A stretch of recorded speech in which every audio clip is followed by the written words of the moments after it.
It's Councilor Bob coming.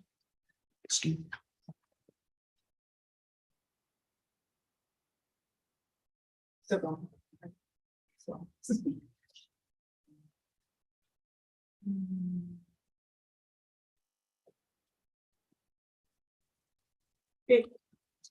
this time, I'd like to call the August 18th, 2022 regular meeting of the Common Council of the City of Bradford to order, 5:01 p.m. Please rise and join me with the pledge of allegiance. I pledge Allegiance to the flag of the United States of America and to the republic which stands one nation under God, indivisible, with liberty and justice for all. Ms. Carlin, will you please conduct a roll call? Mayor Rosenquist. Here. Counselor Canales. Here. Counselor Kelly. Here. Counselor Gibbs. Here. Counselor Talon. Here. Counselor Bob. Counselor Moore. Here. Let the record show Councilor Boss is excused. All councilors have received a copy of the minutes of the August 4th, 2022 regular meeting. If there are no additions, deletions, or corrections, I'll now entertain a motion to accept the minutes as presented. Councilor Canales, second by Councilor Kelly. All in favor? Aye. Opposed? Carried. I'll now recognize those in the audience who wish to share their thoughts and concerns with the council on any topic. Please come to the podium to be acknowledged. When called upon, we ask that you please state your legal name and address for the record. And in accordance with the organizational rules of order, all speakers will be given 5 minutes to address the council. Good afternoon, Council, Mayor. Thank you for giving me the opportunity to speak today. My name is Steve Peters, 51 Lakeside Road, Peru, New York. I'm the owner of Adirondack Coast Events. We had a contract for the Craig Civic Center to provide youth and adult athletic programming over the last couple of years. And so I'm here to address that facility and what the potential future is of that.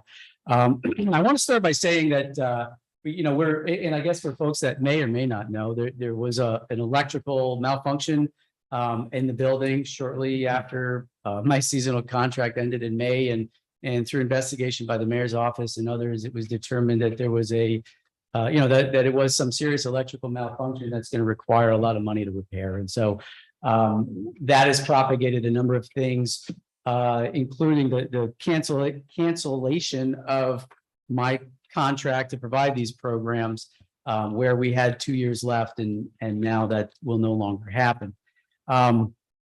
It's a tough building, and this is a really tough problem. I can speak for, I think, maybe everybody in the room and everybody that's concerned with this issue, that this is, nobody wants to be dealing with this. I want to acknowledge not just all of you, but anybody that's watching and anyone that's concerned that none of this is your fault. This comes from decades of deferred maintenance, poor management, cut budgets, all sorts of other things. And I have deep sympathy for all of you who have to sit here and weigh some really, really serious decisions. And so I want to make sure that that's acknowledged right off the bat. In thinking about all of this and in looking at what this facility really means to the community, I want to give a little bit of perspective. In 1962, Arthur and Wilfred Crate donated $800,000 to the city of Plattsburgh for, quote, to finally do something for the youth of our community. Now, $800,000 in 1962, adjusted for inflation, is $7.85 million today. Could you imagine how that would feel to have that come across this table and in this room? That's a wonderful thing. That was 60 years ago next week is when that took place.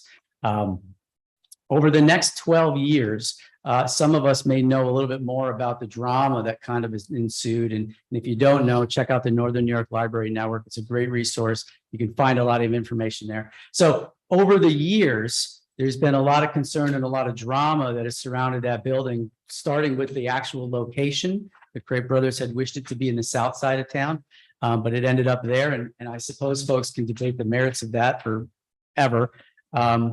And, so the decisions had been made, and apparently at the time, someone thought that was a good decision to put it there. When it was built, very shortly after, again, if you look at those archives, you'll see there were counselors sitting in their chairs that were starting to micromanage to try to get things done out there that they thought they should have. And that caused some damage here and there. But even at the time, they thought that was good decisions. Shortly into the late 70s, early 80s, there was a capital outlay fund for that facility. it got drained, and I don't know, maybe it was a tough budget year or a difficult political season or whatever. That was never replenished. They said, we won't fill it this year. We'll save that money for something else. And then the following year became harder and harder to replenish that capital outlay fund, where if that would continued today, I think we all would be talking about something a little different with that facility.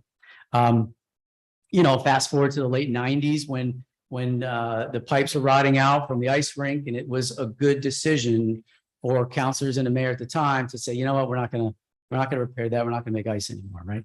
So, that goes all the way through the decades. In the 2010s, I can speak personally to the fact that every year the operations budget was cut by all the mayors and the councils that had gone through, and every year we had a roof repair project, $900,000 at the time, and every year it was a good decision to cut that out of the capital budget and punt it to the following year, right? So you aggregate all of these good decisions that have been made, and we should have a good building, and we don't. And part of the reason is because these good decisions are done sometimes in a vacuum, or are not always done. They're always the easier decision to make. And so what I've proposed to you is at least a solution. I don't envy where you're sitting.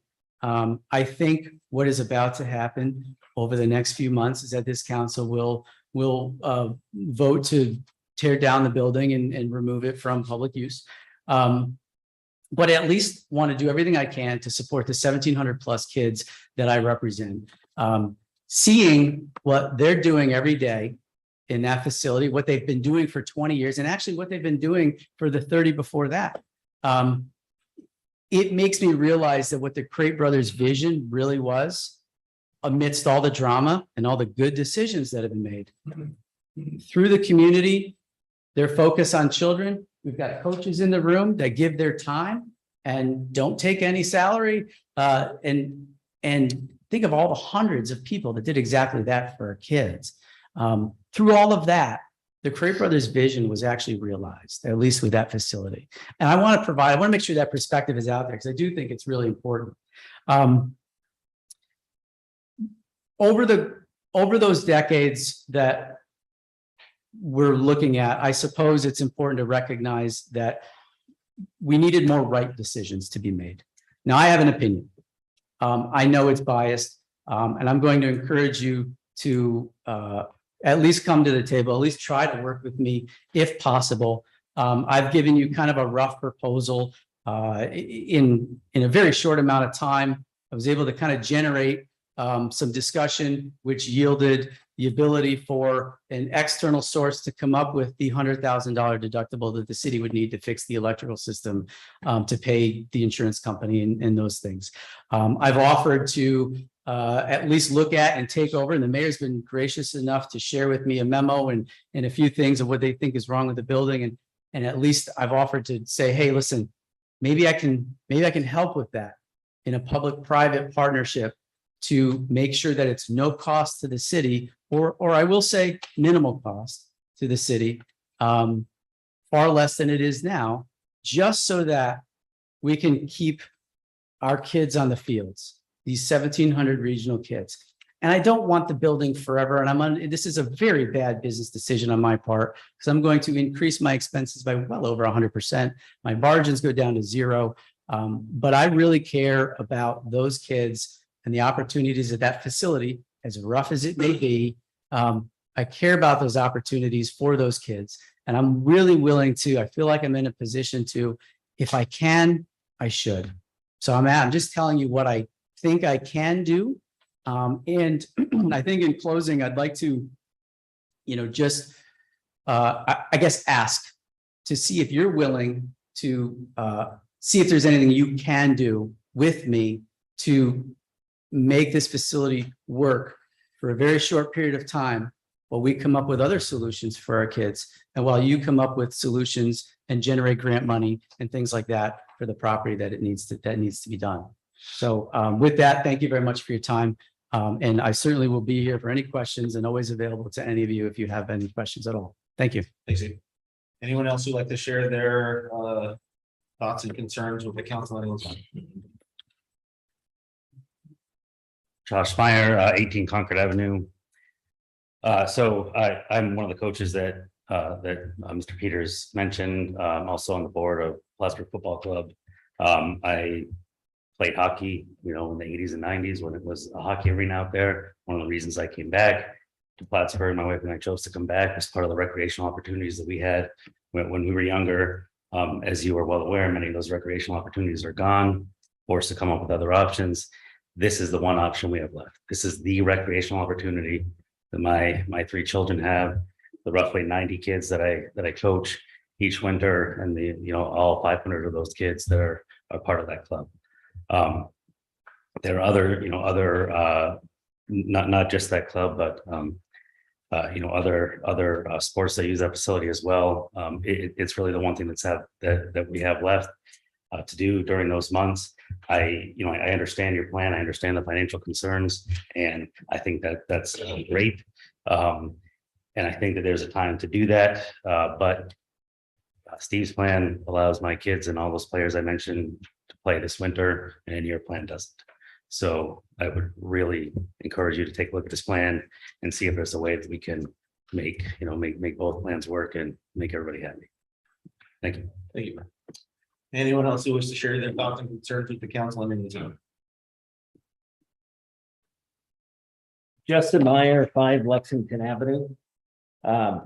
What's the opportunity that's before you right now is a revenue neutral way to provide recreational activities for 1,700 kids. There is an insurance policy that covers the Trade Center. There has been money pledged to cover the deductible. Simply by saying, yes, okay, Mr. Peters, you can do this. You are serving 1,700 regional youth. I think that's a difficult thing to say no to. And I would encourage you all to take a very careful look at that and the consequences of not going through with this revenue neutral way to serve 1,700 people. Thank you. Thanks, Justin. Anyone else who wish to share their thoughts and concerns with the council on any zone? Seeing none, we'll now go on to committee reports. Each standing committee is chaired by a counselor, and I'll call upon the chairperson of each committee, starting with City Operations, Councilor Bob, who is not here. The City Operations Committee met Monday, and there's a number of items on the agenda for approval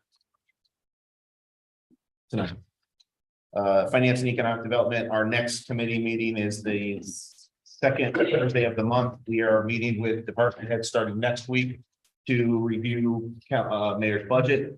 As noted in a recent email to council, we'll follow a similar model as we did last year, but leverage some of the technology that we have in ClearGov to provide more information, more budgetary information as we go through this process. But I will be looking to council to meet with department head one-on-one to adopt mayor's budget moving forward. City Infrastructure Council.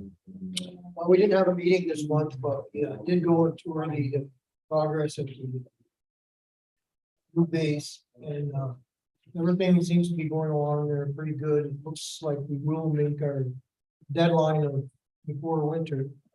Glad to see we manufactured pipe, as we noted there. It has a lot of flexibility and then it's much less likely to be damaged in the freeze cycles that we have. So hopefully that will all come out okay in the end. And that's all I have. Thank you. Public Safety Council. We have 3 resolutions up for vote today. Liaison reports, Plattsburgh Public Library, Councilor Tell. Our meeting's next Tuesday, so I'll have something to report after that. Plattsburgh Municipal Aid Department, Councilor Williams. Well, I see we have a resolution at the end of the meeting tonight, 7179, for some EV purchases, yes? Yes. Yes, okay. So I know that it's been difficult to get any kind of promise or pledge for electric vehicles because of shortages. So I'm assuming that this is coming onto the agenda because bidding got open and we had an opportunity. And that must have been the case. Okay, all right. So I'll look forward to hearing more. Well, from the that. iron time. Yeah, absolutely. I totally agree. Yep. Other than that, I have nothing else. We are, well, actually, I do have Yes, one. please. The end of September, so September 22nd will be our next meeting, which will come faster than I'm sure we think. So September 22nd. Thank you. Mr. Snell, any staff member reports? No. No special committee reports, confirming with Richard Marks, the payroll is approved via electronic. And so we may not have to approve payrolls come regular meeting, but we will instead put the payroll report on the regular meeting so that we have that information available. I'll now entertain a motion to approve the bills audited by the common council for the week ending August 19th, 2022. All right, hold on, we're gonna have to adjourn this meeting. Sorry. I'll now entertain a motion to approve the bill audited by the common council for the weeks ending August 19th, 2022 in the amount of $450,009.23. Motion by Councilor Canales, second by Councilor Gibbs. Roll call. Counselor Canales? Yes. Counselor Kelly? Yes. Counselor Gibbs? Yes. Counselor Talon? Yes. Counselor Moore? Yes, Carried. Before voting on the following resolutions, I'll note that the majority of these resolutions have been thoroughly discussed by the appropriate committees and department heads. We're now taking action on these items in large part due to the recommendation of those committees. Ms. Carlin, will you please read the titles of the resolutions to be acted upon? Item 7.166, approving Cumberland Avenue lane closure. Motion, Councilor Canales, second, Councilor Kelly, discussion. Roll call. Counselor Canales? Yes. Counselor Kelly? Yes. Counselor Gibbs? Yes. Counselor Talon? Yes. Counselor Moore? yes, Carried. Item 7.167, authorized budget transfer climate smart communities grant project. Motion by Councilor Gibbs, second by Councilor Canales, discussion. Actually, I didn't motion, but that's okay. I'm giving that one to you because I know you're gonna just take hold of that one, right? Oh, I can withdraw your motion. No, if that's you wish. Okay. that's fine. So this will be for the fleet inventory and other things. I can't remember offhand. Correct, so it's the $39,000 inventory, climate smart inventory, fleet inventory. Which was allocated through the community development office, which has been provided. Now, a portion of that grant fund is also offset through, I think it's a 100% match, that's offset through staff time. So essentially it's $70,000 worth of work. It was versus a very impressive response to that proposal. Yeah. It absolutely. answered absolutely any question you had about who's Yeah. doing what's the timeline, who are the stakeholders. It absolutely. was very impressive. Be nice to have that. at the end of the day. Mhm. Any further discussion? Roll call. Counselor Canales? Yes. Counselor Kelly? Yes. Counselor Gibbs? Yes. Counselor Talon? Yes. Counselor Moore? yes, Period. Item 7.168, awarding consulting services for climate smart community certification action. Motion. Counselor Gibbs, second by Counselor Canales, discussion. Roll call. Counselor Canales? Yes. Counselor Kelly? Yes. Counselor Gibbs? Yes. Counselor Talon? Yes. Counselor Moore? yes, Carried. Item 7.169, authorized budget adjustment sewer, water and general fund. Motion. Counselor Gibbs, second by Counselor Canales, discussion. Yes. Can we get an explanation on this? I mean, when I read these resolutions that are, take it from here, put it a little caught up in where it's going and what it is. Not a So- shell game, folks. It's not. No, I know, but it's Actually just money very involved. confusing. So if we could get an explanation, that'd be great. What part is confusing? Well, it's the way that it's worded. Yeah. Increase this, decrease that. So Well, essentially what this is doing is. The explanation Sorry. says to provide for an increase in appropriations for sewer fund system transfer to the general fund for support costs based on 2021 actual expenses. The general fund supports the sewer fund and the water fund through certain administrative duties. And the spreadsheet that went along with this, pretty complicated, obviously, mhm, allocates the cost of general fund's overhead as it's being allocated to the sewer fund and the water fund for support services. So on an annual basis, the water and sewer fund pay a monthly stipend, let's say, to the general fund for these services. This is the update to that happens every year. So instead of looking at the increase, decrease in debits and credits and not trying to figure that out, if you read the explanations, you know, what it's for, that pretty much explains it. okay. Thank you. Okay, you did get the spreadsheet, right? I did. And I was focused more on the resolution language and But the spreadsheet is even worse than this. It goes department by department, person by person. And it's, really the water sewer fund buying services from general fund. I'm also going to have a question on 7170, so Sure. don't go far. Yeah, thank you for the discussion. Yeah, if you want to go over that spreadsheet at any time, let me know. It's detailed, but we had to do that way back in 2007. Because the state of New York came in and said, city was robbing the sewer and the water funds. Transferring too much money to cover general fund costs. So they said, you have this year to give us an analysis of what the support services should be, and you have 5 years to factor down what you've been taking to an annual amount represented by this. And they've accepted it ever since, so. Okay. Any further questions? Roll call. Council Canal, Yes. Council Kelly, Yes. Council Gibbs, Yes. Council Talon, Yes. Council Moore. Yes, Carried. Item 7.170, authorized budget transfer, general parking and debt service. Motion by Counselor Kelly, second. Counselor Canales, discussion. Okay. So. The city borrows money, we put that service in place, bonds that we pay off over periods of time. On occasion, we put the borrowing financing in place before we get the funding that we're looking for to cover these projects. This particular funding that we received was from Financial Restructuring Board. We started the process to get them to fund the city for certain projects in 2016. We finally, after 6 years, got some funding from them for the projects. So unfortunately, the debt's in place already. And we get roughly $700,000 in from FRB for the parking installments and so forth we've done. This is taking those funds and setting them up as part of the reserve to pay off the debt service. Because we can't go out and make a balloon payment against the debt. That's not the way it works. They're paid as a serial bond. There's a serial of bonds.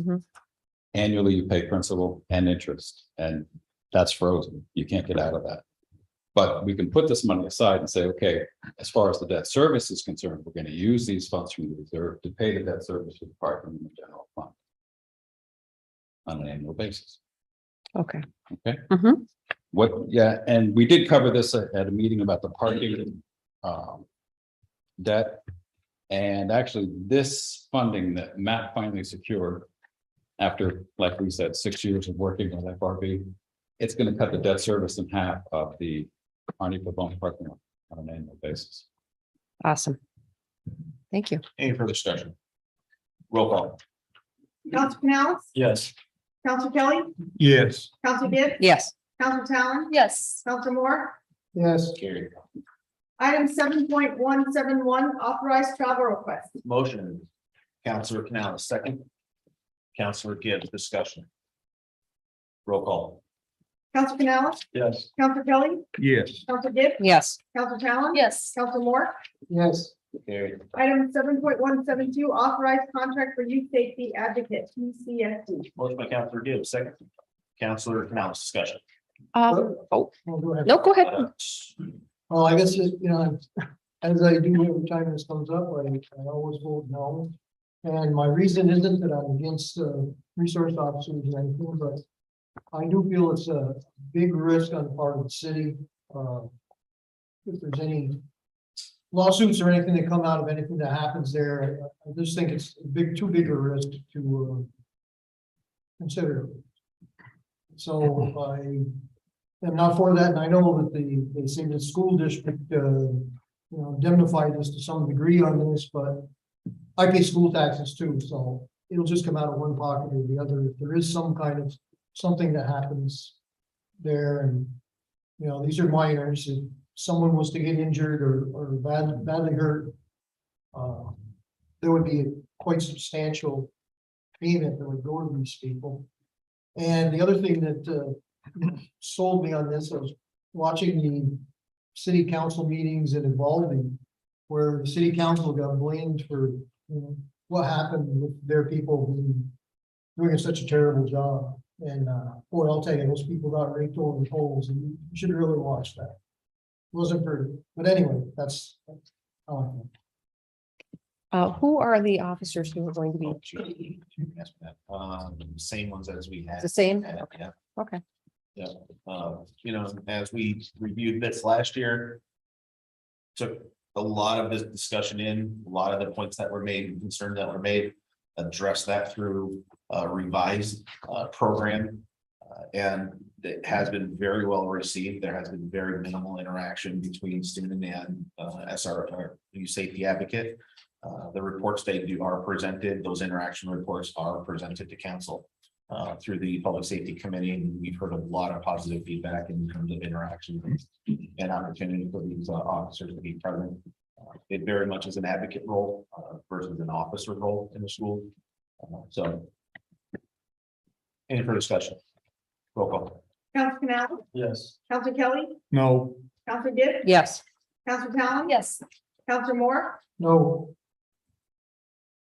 3 yeses. So that Mayor. we need 4 affirmative votes, so. Okay, vote positive, please. Yes. Yes. Carried. Item 7.173, authorized budget adjustment to the 2022 general fund budget to provide for an increase in fire employee training costs. Motion, Counselor Canal, second.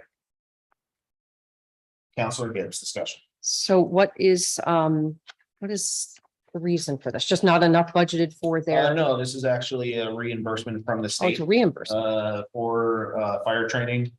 And an increase into fire training education for additional training modules that have been funded. Got it. Okay. Any further discussion? Roll call. Council Canal, Yes. Council Kelly, Yes. Council Gibbs, Yes. Council Talon. Yes. Councilor Moore. yes, Carried. Item 7.174, mayoral appointment assistant fire chief. I just have one question. We had, Can we go into executive session if we need to? Because I provided also a memo to council. It's It does, it wasn't there last night. It was there today. a resolution. The resolution wasn't there with the name last night when I looked. The resolution did not, the resolution has been the same. Yeah. The resolution's been the same, the memo, we pulled the memo because it's personnel. But I did provide the memo Tuesday afternoon. And it got pulled before we posted it public as normal. is this gonna be a full-time job? This as per the memo. That's be a problem with that. As per the memo, there was a significant level of details regarding the full-time permanent versus a promotional. Placement and the caveats to that. Let's just go into executive session to discuss it, because I don't want to, I'm a bit sensitive to. Staffing, if you don't mind. Okay, I'll make a motion to go. to executive Second, session. Councilor Canal, discuss the personnel matter and matter of a particular board. All in favor? Aye.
You, Sam? I'm like, I don't recognize you. You must be sitting there. Yeah. I'm still inside of them. Yeah.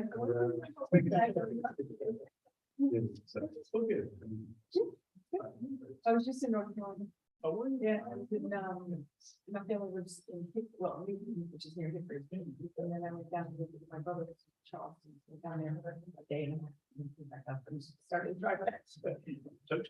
Oh, it's like, well, it's beyond hot. Yeah, I know, it's so good.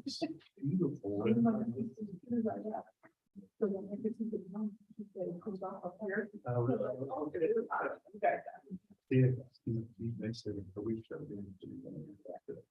You're outside of the chamber. Yeah, 60 miles southeast. Yeah, do you fly?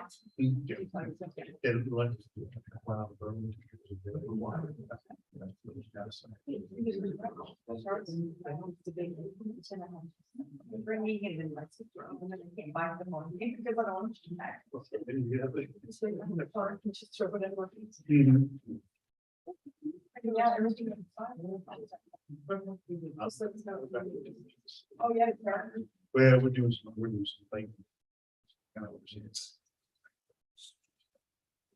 Who do not do the last one. Oh, that'll be nice. If all the way. And she took a park. This is beautiful. Yeah. Yeah. But maybe we'll have a warm. Didn't make the start. Well, thank you for all your nice to meet you.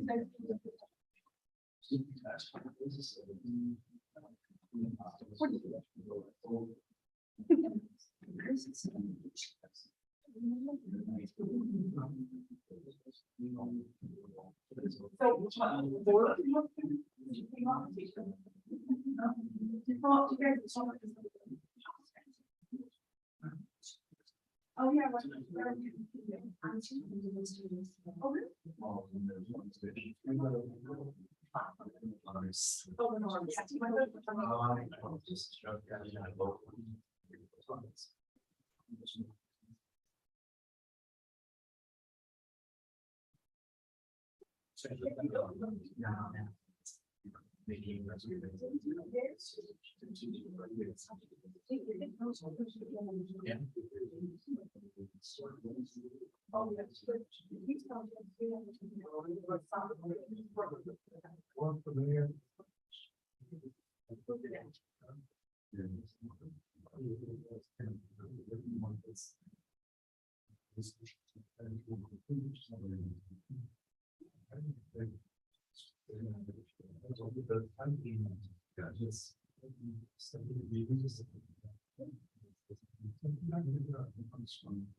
Yeah, so I guess.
But no, so.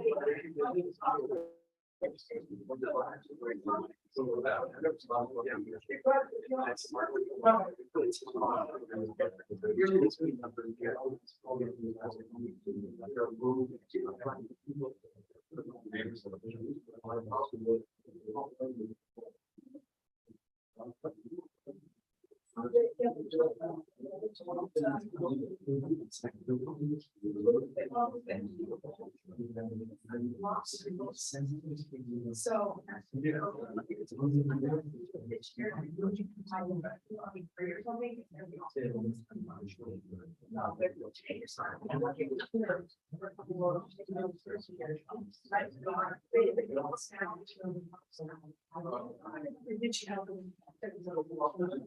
I mean, two of them. No,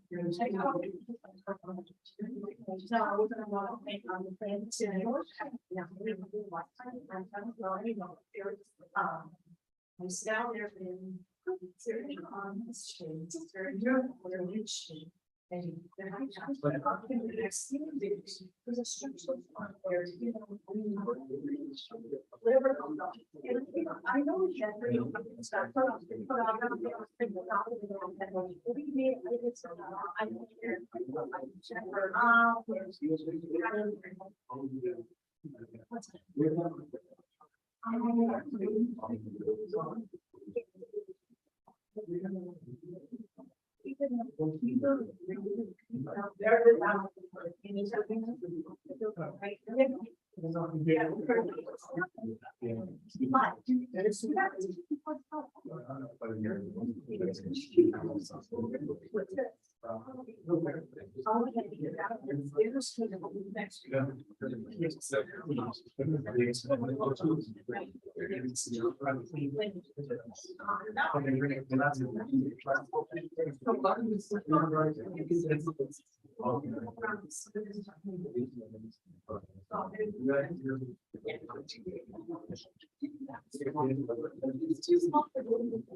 Motion to exit executive session, Counselor Gibbs, second by Counselor Canales. No action was taken during executive session.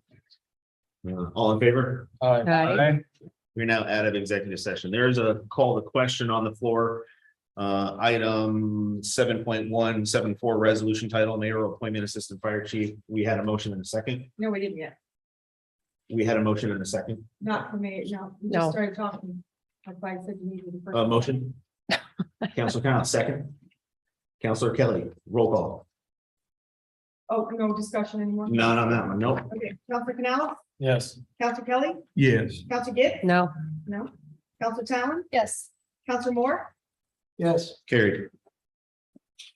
item 7.175, authorized payment for band and sound services for 2022 Battle of Plattsburgh Commemoration Weekend. Motion by Counselor Canales, second. Counselor Kelly. Discussion.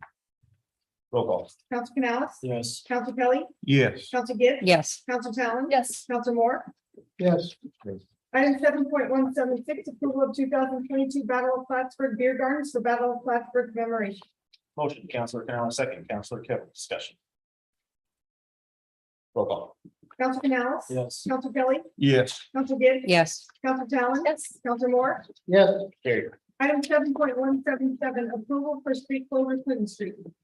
I'll take a motion to amend this resolution to change from September 3rd to September 24. 24th. Motion by Counselor Kelly, second by Counselor Canales. All in favor? Aye. Opposed? Carried. Item on the floor, 7.17 as amended. Resolution approval of street closure for Clinton Street motion. Counselor Canales, second. Counselor Kelly, roll call, discussion, discussion. I do have a Yeah, question. yeah.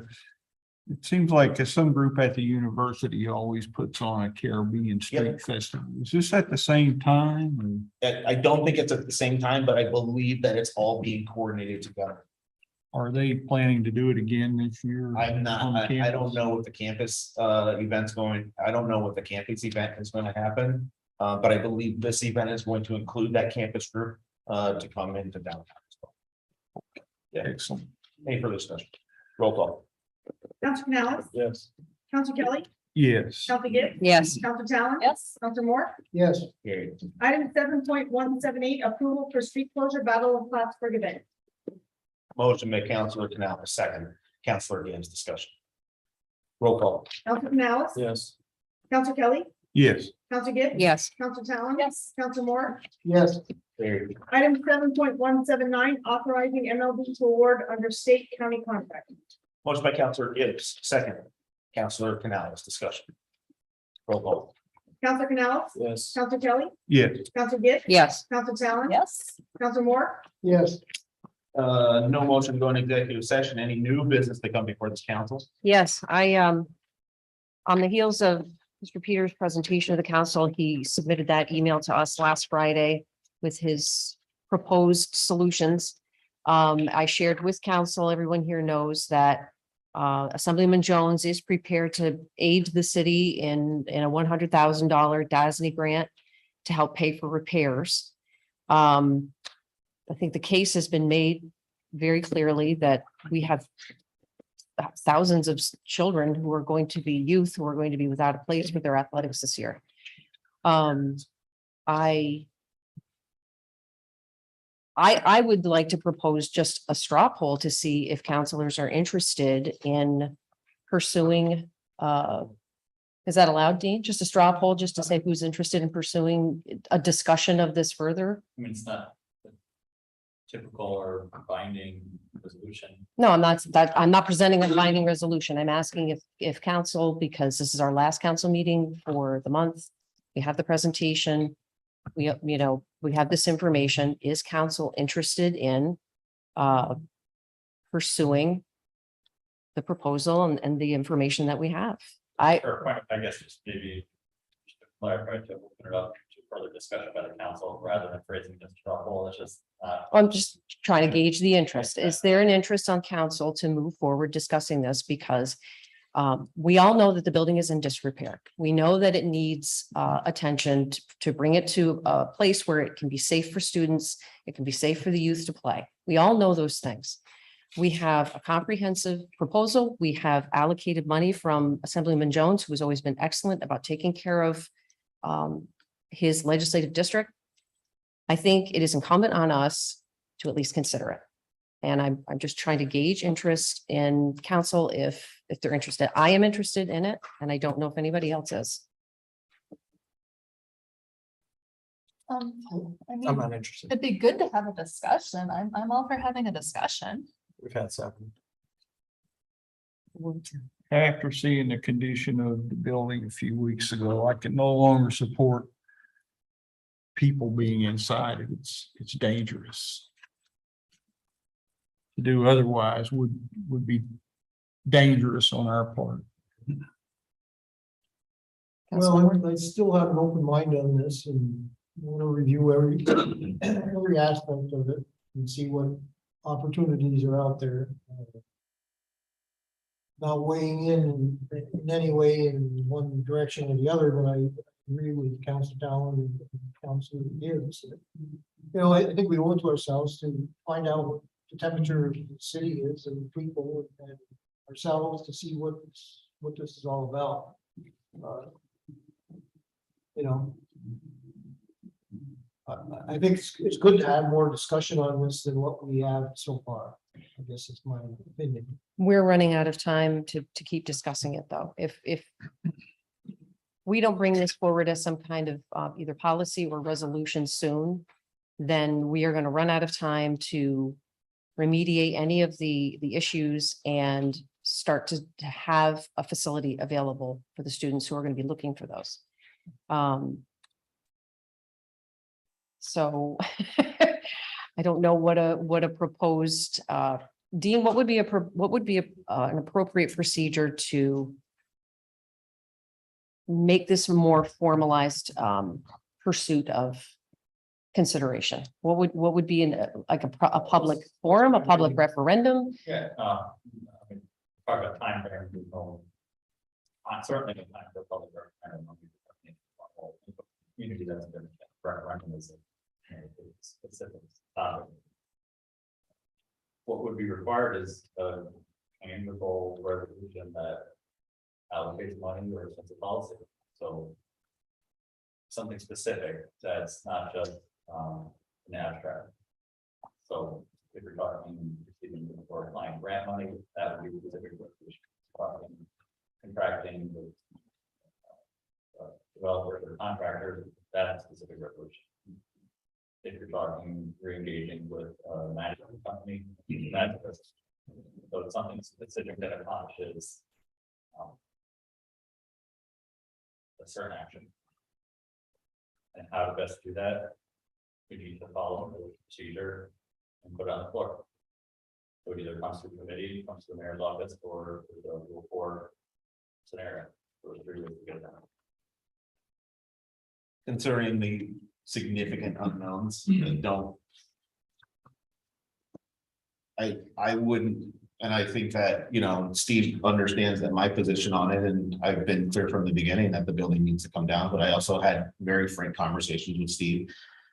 Direct conversations with Steve about what's next and how we can proceed. I've leveraged my office. I know other local officials have leveraged their office to find partnerships, alternative options for Steve's programs.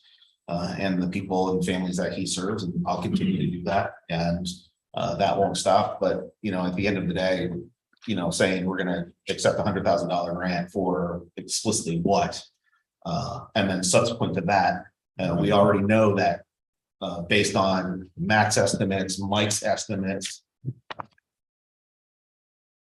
Joe's estimates, that it goes beyond a $100,000 deductible, and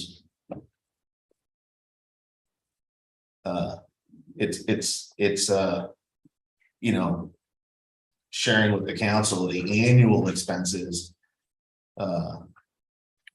net income post, you know, revenues, it's still running well into the $100,000 of negative. So it's, you know, I don't think it's as easy as saying let's pass a resolution to accept money to fix the building. There's a lot of factors that go into that. I will say that following Matt Miller, Dean's, and Steve's conversation, that memo was provided to council on July 29th. As noted, it was a draft memo that updates would be provided after a number of conversations, and that updated memo was also then provided back to council, 9 pages of pretty clearly outlined issues facing that building, along with the number of expenses required to fix those issues, without going into some of the more dangerous aspects of it. We're talking cockroaches under the field turf. Right? Extensive amounts of building repairs that need to happen, no less than 12 weeks that the building inspector counted, doors that don't work. Let alone the electricity or the electrical repairs that need to happen. Was there ever an insurance claim made for the electrical work? Did the No. city file any electric claim? No, we No. went back, we looked through, we said, what do we need to do about it? There was the conversation or how much it was gonna cost to fund that amount. And just that amount was $50,000, $45,000 to $50,000 just to get the electrical systems repowered. Let alone the subsequent damage that occurred from the electrical fire. That memo, 9 pages of that memo also outlines a number of those significant expenditures and that go well beyond limping a building along for a revenue neutral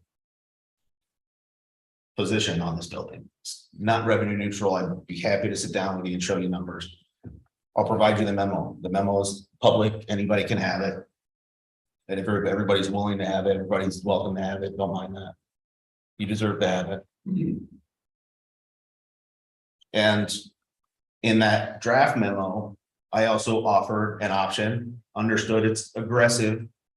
Certainly not the first choice, but subsequent to that memo, there's another of other options, and those options are meant to spur intelligent, thoughtful, collaborative discussions on what could happen. Because I agree with you. We need to find a solution.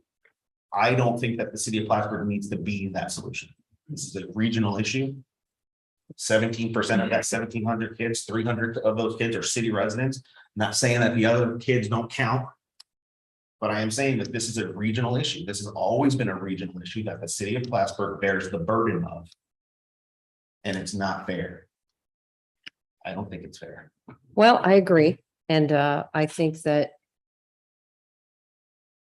a collaborative approach of getting the county legislature involved, we have our assemblyman involved with his willingness to help us. I know I've spoken to some coaches who are willing to network and find some solutions. Mhm. And I think, I agree. The building is in bad shape. No one here is going to say that building isn't in bad shape or that there aren't, safety concerns. We know all those things, but those things have existed while Steve has been running his programs there. What has changed is the fire, flooding. The mold is our fault. That mold should have been remediated, and so we do need to remediate it.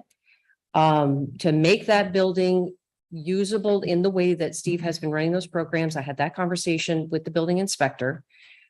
Is not a full remediation of the entire building. And to have allowed the building to get to this shape at this point really is quite shameful. That's nobody's fault here. But this is where we are. Can't spend our time hoping, wishing, or regretting. We have to meet the situation where it is. This is where the situation is. And we have,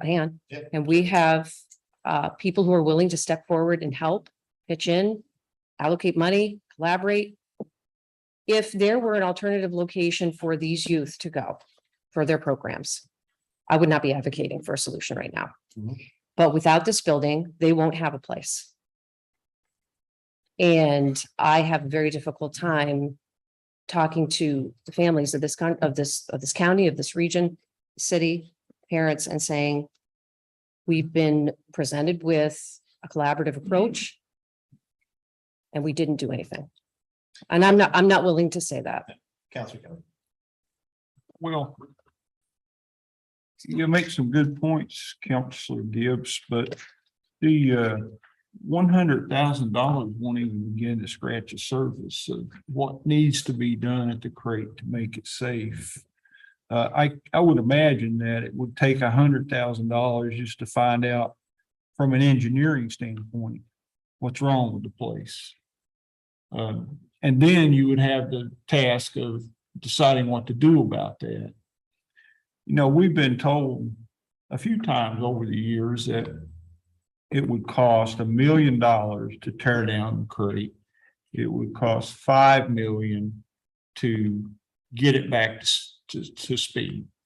And to throw $5 million of the taxpayers' money at a building that is that old and is subject to other faults as we find them in the future, that just does not seem like a wise use of taxpayers' money.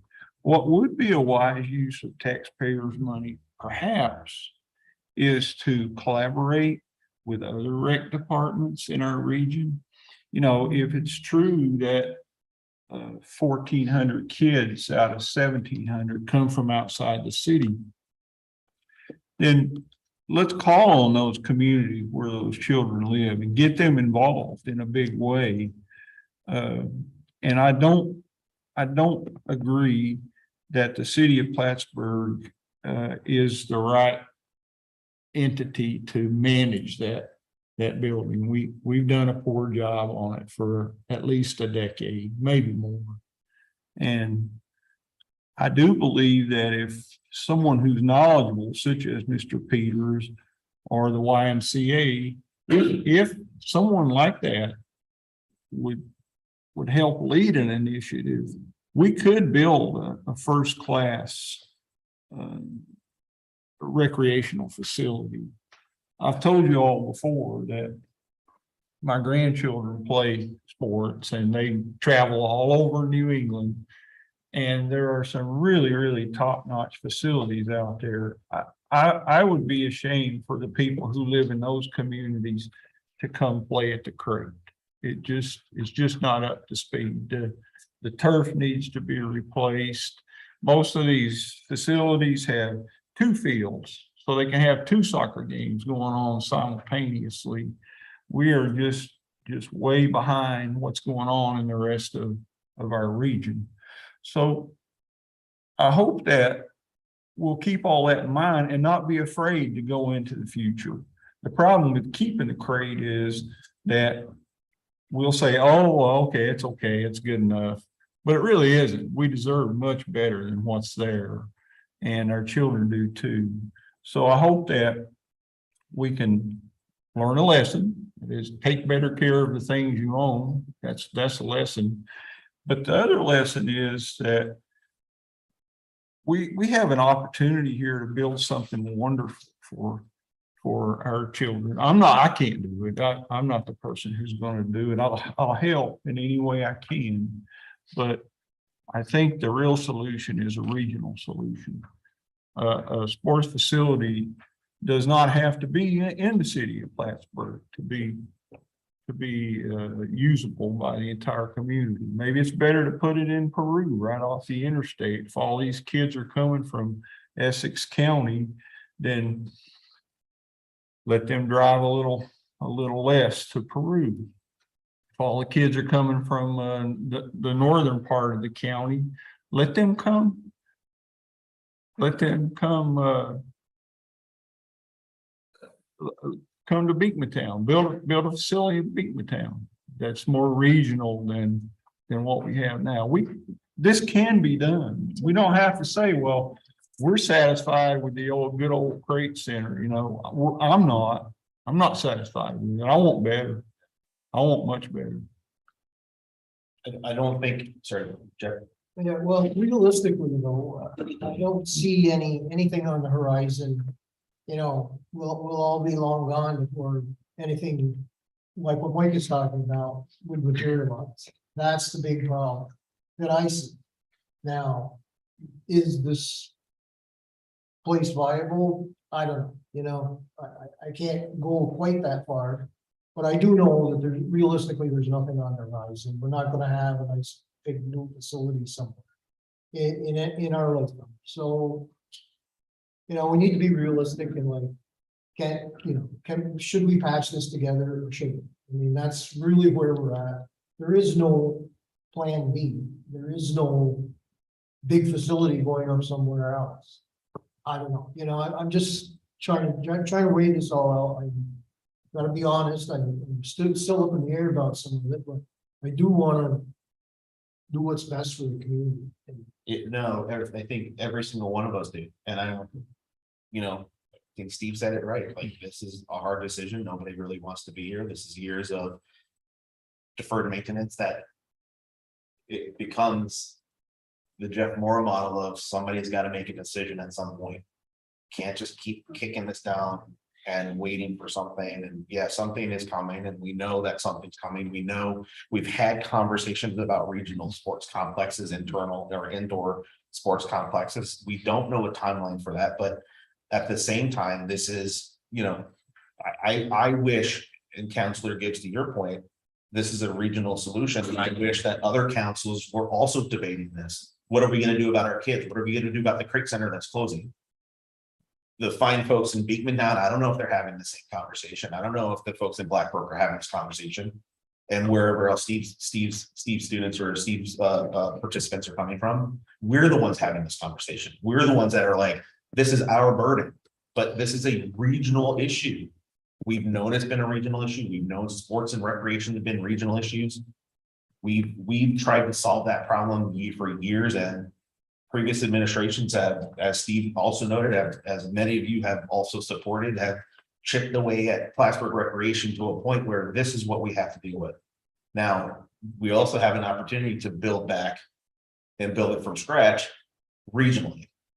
And it's not, I think that the pitfall for the city of Plattsburgh that we often fall into is, hey, there's a problem, let's solve it, city of Plattsburgh, with the back end hopes that other people are going to come and help and other people are going to come and pitch in. And it's not the case. Now, more than happy to continue having conversations, but at the end of the day, I cannot for the life of me justify spending any more resources on the Creek Center when we've got Melissa Penfield Park that needs help. We've got South Acres that needs help. We have Fox Hill that has a playground that's boarded up. We had to pull Hamilton Park playground up. I agree. But I also am aware that we're paying consultant companies hundreds of thousands of dollars to do things that I don't think always have to be done by consultants. Some things have to be done by consultants. We have no problem throwing hundreds of thousands of dollars, and that's not invested back in the community. I agree what you're saying. The parks need attention, but we also have $500,000 of ARPA money we haven't used. I mean, we could argue the point all day long, but the fact is, the youth don't have a place to play this year. We have an opportunity to at least provide a part-time solution while a full-time plan is reached. We have no succession plan right now. It is unfortunate other municipalities do not pitch in to maintain that building, but this is a city-owned building. We own the property. It is our rec department. It's never too late to change the direction. And I think that we have the public will, because we're at the flex point. This is it. It's either we take action or there's nothing. And based on the conversations that I've had with members of the community here and outside the city, I think it can be done, because I think the public will is there. I think that anybody else, and not to debate your point on that, I think anybody else, and I've had same conversations that said, it's time, tear it down. Well past its life. I don't think we're going to get any much further in this conversation other than we'll continue to have it. That being said, knowing that this was going to happen, knowing the conversation was about, knowing that Steve had to share some information, I shared my memo to council as well as to Steve. my office, along with the community development office, we're gonna do a crate tour. We've got 2 days. We're gonna open the doors of the crate. The public is invited to actually see what that building looks like from the inside. Becomes factual and not opinion. You can go inside for yourself and tangibly see what the state of that building is. Tuesday, August 23rd at 5 p.m. and Thursday, August 25th at 5 p.m. It's going to be about a 30 to 45-minute tour. We're going to answer questions after the fact, wear comfortable shoes, and considering the environmental concerns, people are required to wear masks inside. I'm serious, no. Thank you. Sure. I should add that we should notify the rooms. Okay. All right, we'll sort that out. We'll sort that out, and then we'll make sure that we're covered with that too. Okay, thank you. Any further business come for this council? Seeing none, I'll entertain a motion to adjourn. Motion by Councilor Gibbs, second by Councilor Canals. All in favor? Aye. We're now adjourned. Thanks, folks. Can you stick around for 5 minutes?